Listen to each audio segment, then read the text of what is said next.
शक्तिलाल और इसके साथी मेरे जहन में थे। होटल हिल्टन से निकलते वक्त मैंने अंदाज़ा लगाया था कि इसने अपने कबील के कुछ और लड़के भी पार्टी में शामिल कर लिए थे और मैं इनसे भरपूर फ़ायदा उठाना चाहता था। लेकिन मैं ये मुअम्मा अब तक हल नहीं कर सका था कि शक्ति और इसके साथी ऐन वक्त पर हिल्टन कैसे पहुँचे थे। ये मुअम्मा तो इस वक्त हल हो सकता था जब शक्ति से मुलाकात होती। मैं यही सब कुछ सोचते हुए सोफ़े पर नीम दराज होकर सो गया। सुबह सब लोग मुझसे पहले ही बेदार हो चुके थे, लेकिन मुझे किसी ने नहीं जगाया था। मेरी आँख खुली तो 11 बज रहे थे। 12 बजे के करीब मैंने नाश्ता किया और जब मैं बरामदे वाले दरवाजे से बाहर निकला तो पोर्च में सुर्ख रंग की एक टोयोटा कार देखकर चौंके बगैर नहीं रह सका। पंडित भैरू वसी बरामदे में बांस से बनी हुई एक कुर्सी पर बैठा हुआ था। मैं इसके सामने दूसरी कुर्सी पर बैठ गया। ये कार कहाँ से आ गई? मैंने सवालिया निगाहों से भैरू की तरफ देखा। पीछे गैराज में खड़ी थी। भैरू ने जवाब दिया, एक कार और भी है, फिएट शायद रात को ली गई थी, इसलिए फ़िलहाल मैंने इसे गैराज बंद करा दिया है। बहुत अच्छा किया, मैंने कहा। इस वक्त सुमित्रा हमारे लिए कॉफ़ी लेकर आ गई। अब वो मुकम्मल तौर पर अपने कंट्रोल में थी। वो मेरी तरफ देखकर मुस्कुराई भी। इस वक्त तो बहुत खुश नज़र आ रही हो। कल रात मैं समझा था शायद तुम्हारा क्रियाक्रम करना पड़ेगा। मैंने कहा, सभी लोग तुम्हारी तरह अहनी असाब के मालिक तो नहीं होते। सुमित्रा की बजाय भैरू ने जवाब दिया, रात तो मेरी हालत भी ऐसी थी कि मेरे भी औसान ख़ता हो गए थे।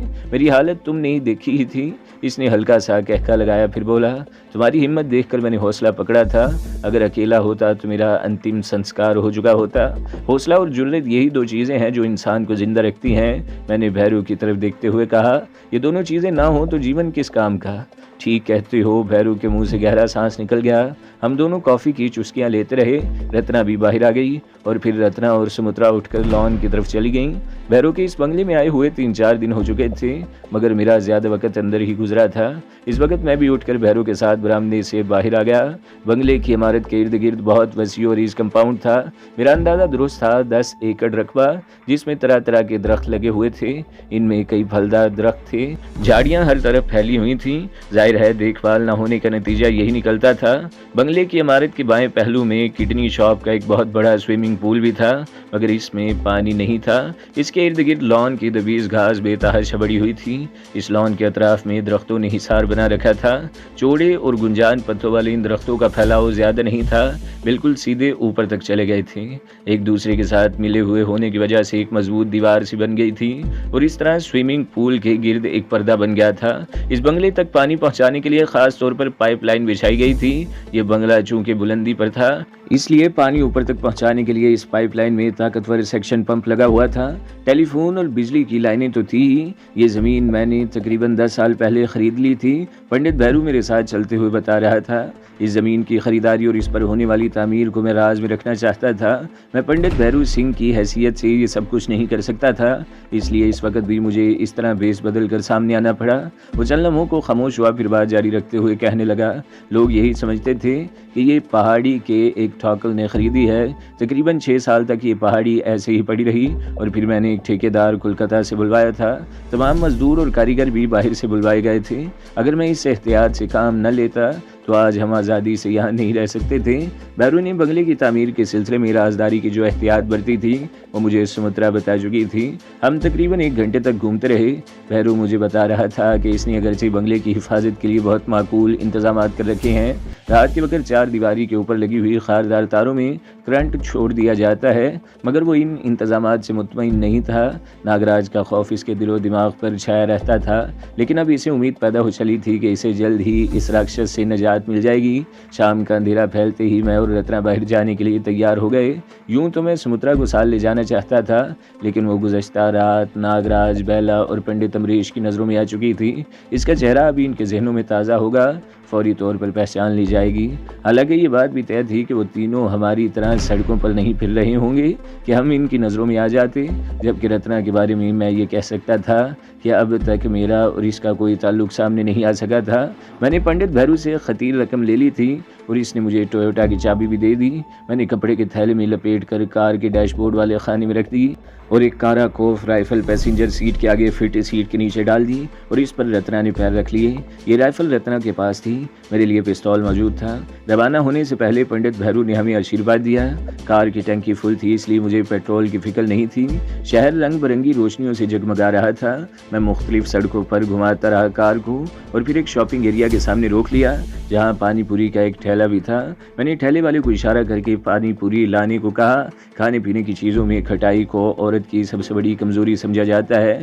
रत्ना ने भी बड़े शौक से दर्जन भर गोलगप्पे खाए और प्याले में भरा हुआ इमली का पानी घटाघट पी गई। यहाँ खड़े होने का मेरा मकसद महज गोलगप्पे खाना ही नहीं, मैं इस तरह शहर के मुख्तलिफ मकामात पर रुक कर सूरत हाल का जायज़ा लेना चाहता था। इस तरह मुख्तलिफ जगहों पर रुकते हुए हम होटल हिल्टन की तरफ भी गए।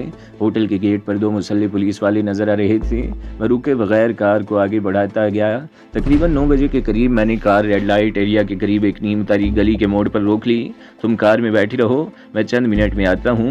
मैंने अपनी तरफ का दरवाज़ा बंद कर दिया। रत्ना ने एक तरफ झुककर लॉक नाब दबा दी थी। मैं इधर उधर देखता हुआ रेड लाइट एरिया की तरफ चलने लगा। मैं 2 गलियां ऊपर से घूमकर इस अंधेरी गली में दाखिल हो गया जहाँ लक्ष्मी का कोठा था। मैं मुख्तलिफ दरवाज़ों के सामने से इस तरह रुकता हुआ चल रहा था जैसे यहाँ मेरी आमद का मकसद अय्याशी के सिवा कुछ न हो। मैंने इस गली के 2 चक्कर लगा लिए, लेकिन लक्ष्मी वाला दरवाज़ा मुझे बंद ही नजर आया। अंदर अंधेरा भी था। तीसरी मरतबा इस तरफ से गुजरते हुए दरवाजे के सामने रुका तो सामने वाले दरवाजे में खड़ी हुई तवाइफ ने मुझे अपनी तरफ मुतवज्जा कर लिया। ए इधर क्या देखत हो, हमारी दवार आ जाओ ना, 5 रुपये में खुश कर देवेंगी। मैं इस दरवाजे के सामने पहुंच गया। वो दराज कामत तवाइफ भी खासी हसीन थी। मैंने जेब से 10 का नोट निकाल कर इसके हाथ में थमा दिया। इस वक्त एक आदमी मेरी तरफ देखता हुआ करीब से गुजर गया। आओ भीतर आओ ना, तवाइफ ने 10 का नोट गिरेबान में ठोंसते हुए कहा। वो मुझे रास्ता देने के लिए एक तरफ हट गई। मैं भीतर नहीं आऊँगा, सिर्फ ये बता दो कि तुम्हारे सामने वाला दरवाज़ा आज क्यों बंद है। मैंने वहीं खड़े खड़े पूछा। ये दरवाज़ा तो उस रोज़ बंद हो गया था जब लक्ष्मी बाई की हत्या कर दी गई थी, तवाइफ ने जवाब दिया। अरे ये कब की बात है, मैं उछल पड़ा। जिस रोज़ इसने चौक पर शंकर की हत्या की थी, इस रात तो वो गायब रही थी। अगले रोज़ रात को वापस आई तो इसकी थोड़ी ही देर बाद शंकर के आदमियों ने इसकी हत्या कर दी। वो लाश यहाँ फेंक कर चले गए थे। इसने गली के फर्श की तरफ इशारा किया। लक्ष्मी बाई की एक लौंडिया भी मारी गई थी, दूसरी को अपने साथ ले गए थे। वो दिन तो ये बाजार भी बंद रहा था। वो चंद लम्हे खामोश रही और एक बार फिर अंदर आने की दावत दी। मैं धन्यवाद कहकर आगे बढ़ गया। मेरा रुख गली के मुखालिफ सिमत में था। अभी मैं चंद कदम ही चला था कि अपने पीछे कदमों की चाप सुनकर रुक गया। मैंने मुड़कर देखना चाहा, मगर इस लम्हे कोई सख्त चीज़ मेरे पहलू को छूने लगी और इसके साथ ही एक गुर्राती हुई आवाज़ मेरे कान से टकराई। खामोशी से चलते रहो, अगर शोर मचाया या कोई हरकत की तो गोली चला दूंगा। मैंने गर्दन घुमाकर देखा, मेरे होंठों पर खफीफ सी मुस्कुराहट आ गई। ये वही आदमी था जो इस वक्त मेरे करीब से गुजरा था जब मैं इस तवाइफ को 10 रुपए का नोट दे रहा था। मैं खामोशी से चलता रहा। हम इस गली से निकलकर दूसरी गली में आ गए जो सुनसान भी थी और ज़्यादा तारीख भी। यहाँ रुक जाओ, इस शख्स ने गुर्रा कर हुक्म दिया, और जेब में जो कुछ है निकाल कर मेरे हवाले कर दो। मेरी जेब में एक अदद पिस्तौल भी है जिसमें 6 की 6 गोलियां मौजूद हैं। मैंने पुरसुकून लहजे में जवाब दिया। मेरे पास रकम भी तुम्हारी तवक्को से बहुत ज़्यादा है। मैं सब कुछ तुम्हारे हवाले कर दूंगा, लेकिन पहले मुझे शक्ति लाल के पास ले चलो। कहाँ है वो? शक्ति? कौन हो तुम? वो शख्स गड़बड़ा सका। वो एकदम से आकर मेरे पैर छुए और दोनों हाथ जोड़ता हुआ बोला, क्षमा कर दो गुरु, मैं पहचाना नहीं था। मैं तो मोटी असामी समझकर तुम्हारे पीछे लगा था। मैंने गौर से इस शख्स को देखा। ये शक्ति का वो चौथा साथी था जो शंकर पर हमले वाले दिन इसके साथ था। इसने मुझे आवाज़ से पहचान लिया था। शक्ति कहाँ है? मैंने फिर पूछा। अपनी खोली में? नहीं गुरु, वो बस स्टैंड के इलाके में है। मेरे साथ आओ, सामने वाली सड़क से हमें ऑटो रिक्शा मिल जाएगा। ऑटो रिक्शे की ज़रूरत नहीं, मेरे पास कार है, मेरे साथ आओ, मैंने जवाब दिया। हम मुख्तलिफ गलियों से होते हुए इस गली में आ गए जहाँ कार खड़ी थी, लेकिन कार के करीब पहुँचते ही मैं उछल पड़ा। रत्ना कार में नहीं थी।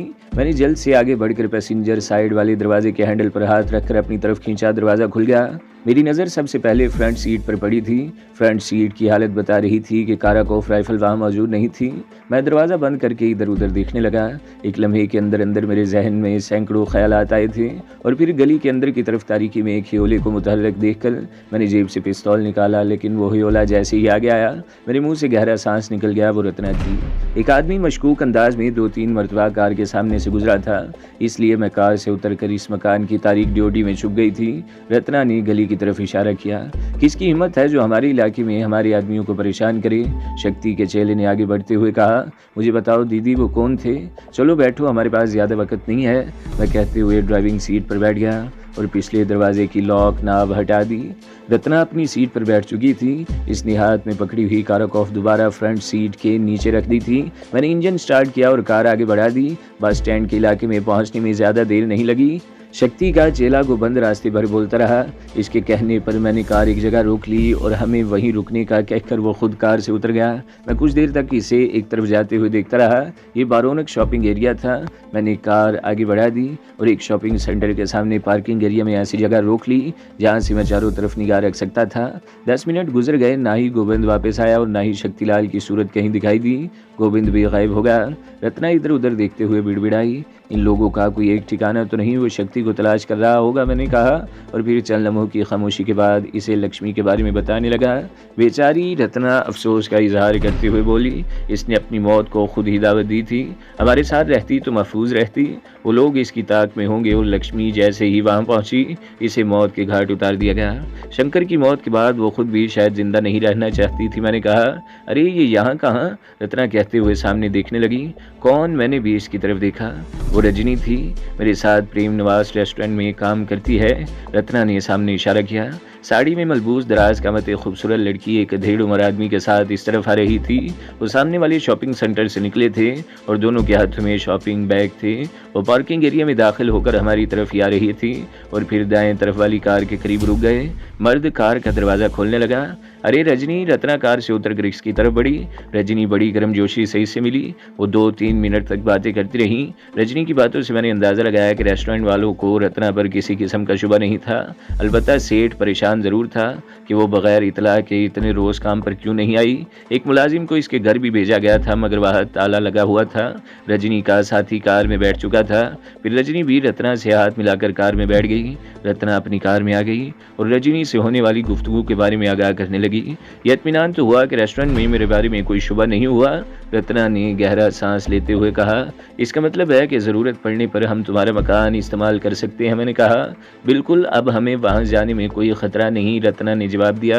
10 मिनट और गुजर गए और फिर शक्ति और गोविंद दिखाई दिए। वही जगह खड़े थे जहाँ मैंने गोविंद को कार से उतारा था। वो दोनों इधर उधर देख रहे थे। मैंने कार का हॉर्न बजा दिया। शक्ति ने इस तरफ देखा तो मैंने खिड़की से हाथ निकाल कर हिला दिया।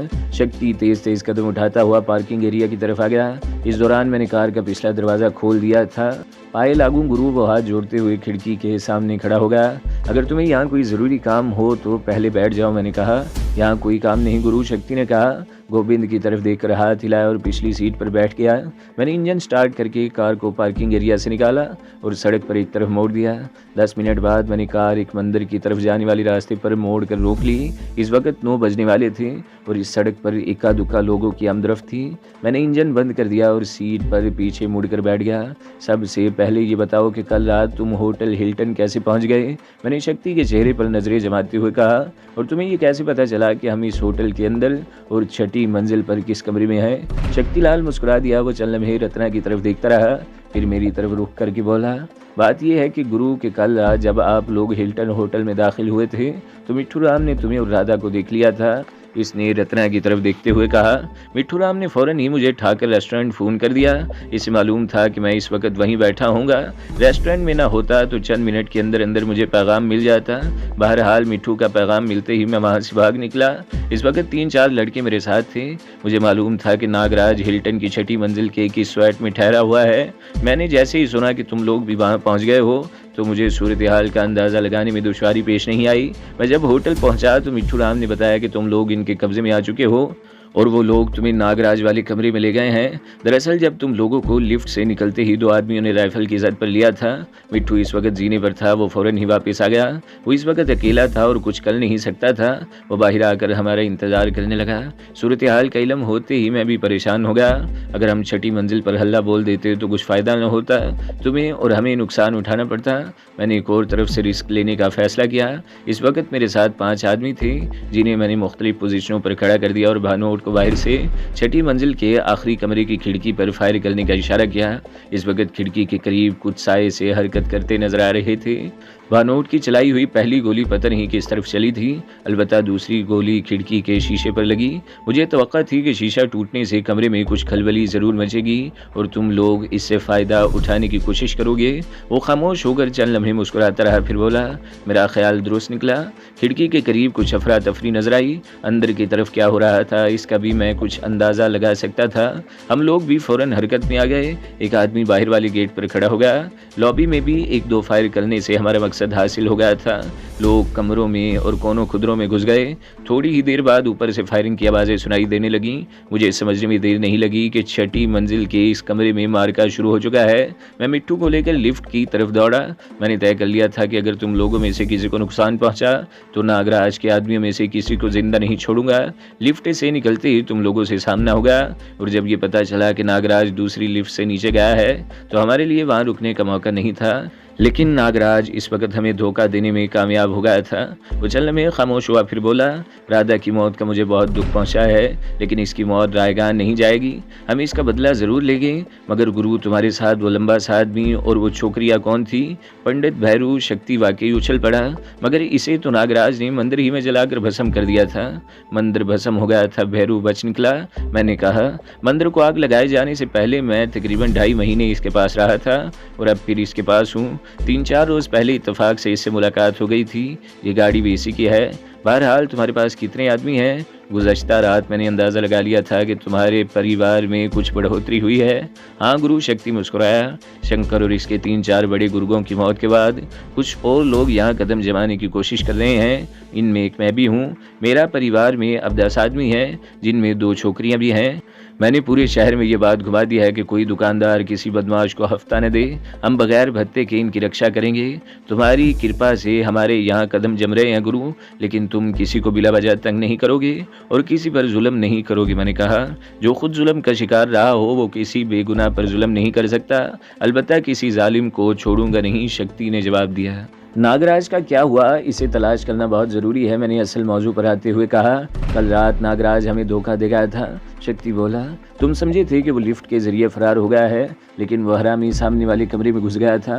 सामने वाले कमरे में मैं चौंक गया। मुझे याद आ गया कि जब मैं नागराज के कमरे से बाहर निकला था तो सामने वाले कमरे के सामने एक औरत खड़ी थी, जिसने मुझे देखकर दरवाज़ा बंद करने की कोशिश की थी, और मेरे पूछने पर इसने बताया था कि नागराज लिफ्ट की तरफ भागा है। बात अब मेरी समझ में आ गई थी। नागराज ने मुझे गुमराह करने के लिए अपने गले का स्याह नाग राहदरी में ज़रा आगे फेंक दिया और ख़ुद इस कमरे में घुस गया था। यकीनन सामने वाले कमरे भी इसी के इस्तेमाल में रहे होंगे। बेला और पंडित अमरीश भी इस कमरे में थे, शक्ति कह रहा था। मैं और बानोट रात भर हिल्टन के आसपास मौजूद रहे थे। तुम लोगों के जाने के थोड़ी ही देर बाद पुलिस बड़ी तादाद में वहाँ पहुँच गई थी और कुछ बेगुनाहों को पकड़ा भी गया था। रात को शहर के मुख्तलिफ इलाकों से कुछ बदमाशों को भी पकड़ा गया था, मगर मेरे आदमी महफूज ही रहे। नागराज का सुराग लगाओ शक्ति, मैंने कहा। अगर वही शहर से निकलने में कामयाब हो गया तो इसे शक्ति हासिल करने का मौका मिल जाएगा, और तुम जानते हो ज़ख्मी नाग ज़्यादा ख़तरनाक होता है। चिंता मत करो गुरु, शक्ति ने जवाब दिया।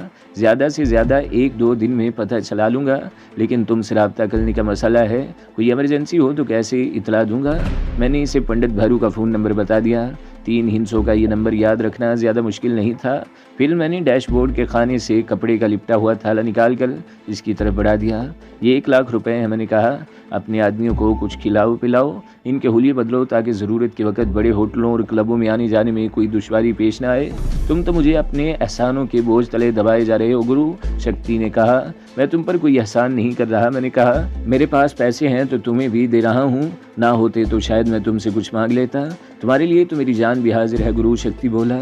अच्छा ठीक है, अब मैं तुम्हें कहाँ ड्रॉप करूँ? मैंने सीधा होकर इंजन स्टार्ट करते हुए कहा। मुझे वो इधर उधर देखते हुए बोला, गांधी स्ट्रीट के कॉर्नर पर उतार देना, वहाँ से आगे मैं खुद चला जाऊँगा। मैंने कार आगे बढ़ा दी। कई मरतबा गांधी स्ट्रीट से गुजरने का इत्तेफाक हुआ था। शहर के तमाम रास्ते मुझे अजबर हो चुके थे, इसलिए गांधी स्ट्रीट तक पहुंचने में मुझे ज़्यादा दुश्वारी पेश नहीं आई। ये भी शहर का एक बारोनिक इलाका था। यहाँ चंद बड़े होटल और नाइट क्लब भी थे। सालार बाजार की तरह यहाँ भी ज़्यादातर सयाहों का रश रहता था। एक बड़ी कुशादा सड़क थी और इसके दाएँ बाएँ लातादाद छोटी सड़कें थीं, जहाँ दुकानें वगैरह भी थीं। मैंने कार गांधी कॉर्नर पर रोक ली। शक्तिलाल ने हम दोनों को प्रणाम किया और थैला सवाल कार से उतर गया। मैंने कार आगे बढ़ा दी। तुम्हें भूख लग रही होगी, मैंने रत्ना की तरफ देखते हुए कहा। बेहतर है कहीं रुककर कुछ खा पी लिया जाए। तुम्हारा रेस्टोरेंट कैसा रहेगा? वहीं चलो, रत्ना ने कहा। सूरत हाल का सही अंदाज़ा भी हो जाएगा। मैंने कार एक और सड़क पर मोड़ दी। या सूरत हाल का अंदाज़ा हो जाएगा या धर लिए जाएंगे, मैंने कहा, और कार की रफ्तार बढ़ा दी। 10 मिनट बाद मैंने कार प्रेम नवाज रेस्टोरेंट से चंद गज आगे फुटपाथ के साथ लगाकर रोक दी और इंजन बंद कर दिया। रेस्टोरेंट में सिर्फ 1-2 मेज़ें ही खाली थी। रत्ना ने मुझे खाली मेज़ पर बैठने को कहा और ख़ुद काउंटर की तरफ चली गई। हमारे अंदर दाखिल होते ही सेठ ने रत्ना को देख लिया था। मैं खाली मेज़ पर बैठ गया। रत्ना तकरीबन 5 मिनट बाद आई थी। इसके चेहरे के तासुरात बिल्कुल बदले हुए थे। तो दोस्तों, अगली किस्त सुनने के लिए हमारे चैनल को ज़रूर सब्सक्राइब करें, वीडियो को लाइक करें और बेल के आइकन पर भी क्लिक कर दें ताकि हर जो आने वाली वीडियोज़ हैं वो आपको सबसे पहले मिलती रहें।